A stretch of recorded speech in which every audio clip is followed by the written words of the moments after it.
दोस्तों अगर आपने कोई होम लोन लिया हुआ है या तो आप फ्यूचर में कोई होम लोन लेने वाले हैं तो आपको पता होगा कि जो होम लोन है वो एक लंबे समय का लोन होता है, यानी कि 15 से 20-25 साल के लिए जो लोन है वो लोग लेते हैं। एंड यहाँ पे लोग बहुत बड़े अमाउंट का लोन लेते हैं। एंड यहाँ पे आप जितने लंबे समय के लिए लोन लेते हैं आपको उतना ज़्यादा इंटरेस्ट बैंक को पे करना पड़ता है। किसी किसी केसेस में आपने जितने का लोन लिया हुआ है उससे डबल या तो उससे ज़्यादा अमाउंट का आपको सिर्फ इंटरेस्ट पे करना पड़ता है। एंड यहाँ पे दोस्तों इस इंटरेस्ट को बचाने के लिए जो एक्सपर्ट्स की ओपिनियन होती है कि आपको अपने होम लोन में प्री पेमेंट करते रहना चाहिए। अब ये प्री पेमेंट का क्या मतलब होता है? तो प्री पेमेंट का दोस्तों सिंपल मतलब ये होता है कि आपके होम लोन का जो मंथली ईएमआई है वो तो आपको टाइम टू टाइम पे करना ही है। इसके अलावा जो भी आपके पास में एक्स्ट्रा इनकम आता है, फॉर एग्जांपल आप हर साल कुछ पैसा सेव करते हैं या तो आपकी सैलरी इंक्रीज हो गई है तो वहाँ से आप पैसे सेव कर सकते हैं, या तो आपको ईयरली बोनस मिलता है वहाँ से जो भी पैसे आता है ईएमआई के अलावा आप एक्स्ट्रा पैसा बैंक को पे करके अपने लोन को जल्दी ख़त्म कर सकते हैं। एंड यहाँ पे आप अपने होम लोन में बहुत ज़्यादा इंटरेस्ट सेव कर सकते हैं।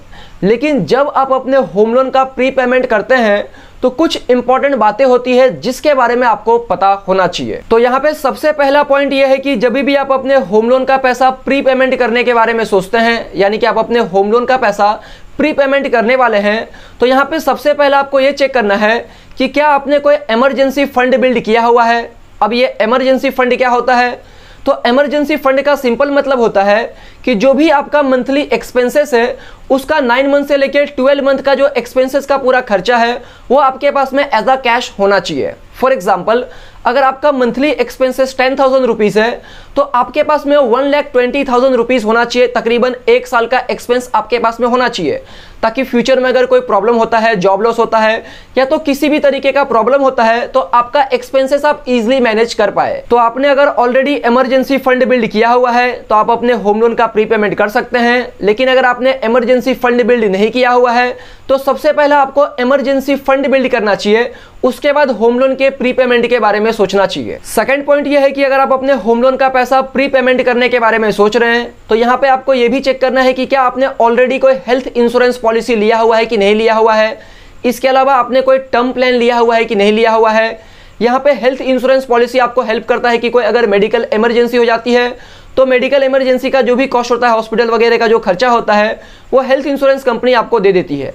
इसके अलावा अगर आपकी बाई चांस डेथ हो जाती है तो जो अगर आपने टर्म इंश्योरेंस पॉलिसी लिया होगा तो आपके फैमिली मेंबर को फाइनेंशियल सपोर्ट मिल जाता है इंश्योरेंस कंपनी से। तो यहाँ पे अगर आपने इमरजेंसी फंड भी बिल्ड कर दिया है, हेल्थ इंश्योरेंस पॉलिसी भी ले लिया है, आपके पास में life insurance, term insurance policy भी है, फिर आप अपने होम लोन का पैसा प्री पेमेंट कर सकते हैं। एंड यहाँ पे थर्ड इंपॉर्टेंट पॉइंट ये है कि अगर आप अपने होम लोन का पैसा प्री पेमेंट करना चाहते हैं तो यहाँ पे आपको ये भी चेक करना होगा कि आपने होम लोन के अलावा और कौन सा लोन लिया हुआ है। फॉर एग्जाम्पल अगर आपने एक होम लोन लिया हुआ है, एक कार लोन लिया हुआ है, एक पर्सनल लोन लिया हुआ है तो यहाँ पे होम लोन के केसेस में तो इंटरेस्ट काफ़ी कम होता है as compare to car loan and personal loan. लेकिन पर्सनल लोन, कार लोन के एक्सपेंसेस यानी कि इंटरेस्ट ज़्यादा होता है। तो यहाँ पे सबसे पहले आपको ये देखना चाहिए कि जिस लोन का इंटरेस्ट सबसे ज़्यादा है आपको उस लोन को सबसे पहला प्रीपे करना चाहिए, उसके बाद में आपको होम लोन का प्री पेमेंट करना चाहिए। तो दोस्तों एट द एंड कंक्लूजन यही है कि अगर आप अपने होम लोन का पैसा प्री पेमेंट करते हैं तो यहाँ पे सबसे पहला आप अपने होम लोन को समय के पहले ही पूरा ख़त्म कर देते हैं। इसके अलावा आपके होम लोन पे जो बहुत ज़्यादा इंटरेस्ट लगने वाला था वो सारे इंटरेस्ट को आप बचा लेते हैं, सेव कर लेते हैं। But at the same time आपको ये भी देखना है कि आपने इमरजेंसी फंड बिल्ड किया हुआ है कि नहीं किया हुआ है, आपके पास में हेल्थ इंश्योरेंस पॉलिसी है कि नहीं, टर्म इंश्योरेंस पॉलिसी है कि नहीं। अगर नहीं है तो सबसे पहला प्री पेमेंट करने से पहले आपको ये सारी चीज़ों को फोकस करना चाहिए। उसके बाद आपको ये देखना चाहिए कि आपके पास में अगर कोई पर्सनल लोन है या तो कोई ज़्यादा इंटरेस्ट वाला लोन है तो सबसे पहले आपको उसका प्री पेमेंट करना चाहिए, उसके बाद ही आपको होम लोन का प्री पेमेंट करना चाहिए। एंड फाइनली अगर आप होम लोन प्री पेमेंट के कॉन्सेप्ट को डिटेल में समझना चाहते हैं, यानी कि आप कितना प्री पेमेंट करेंगे तो आप कितना इंटरेस्ट सेव कर सकते हैं, तो आप मेरा ये वाला वीडियो जरूर देखना। ये काफ़ी इंटरेस्टिंग, काफ़ी नॉलेजेबल वीडियो है। इसका ऊपर आई बटन में या तो नीचे डिस्क्रिप्शन में लिंक मिल जाएगा। तो दोस्तों यही थी पूरी की पूरी वीडियो। उम्मीद करता हूँ आपको इस वीडियो से कुछ ना कुछ वैल्यूएबल इन्फॉर्मेशन ज़रूर मिला होगा। अगर आपको इस वीडियो से वैल्यू मिली है तो वीडियो को ज़रूर लाइक करना, चैनल को सब्सक्राइब करना एंड इस वीडियो को दोस्तों अपने फैमिली, फ्रेंड, रिलेटिव में शेयर करना। जय हिंद दोस्तों।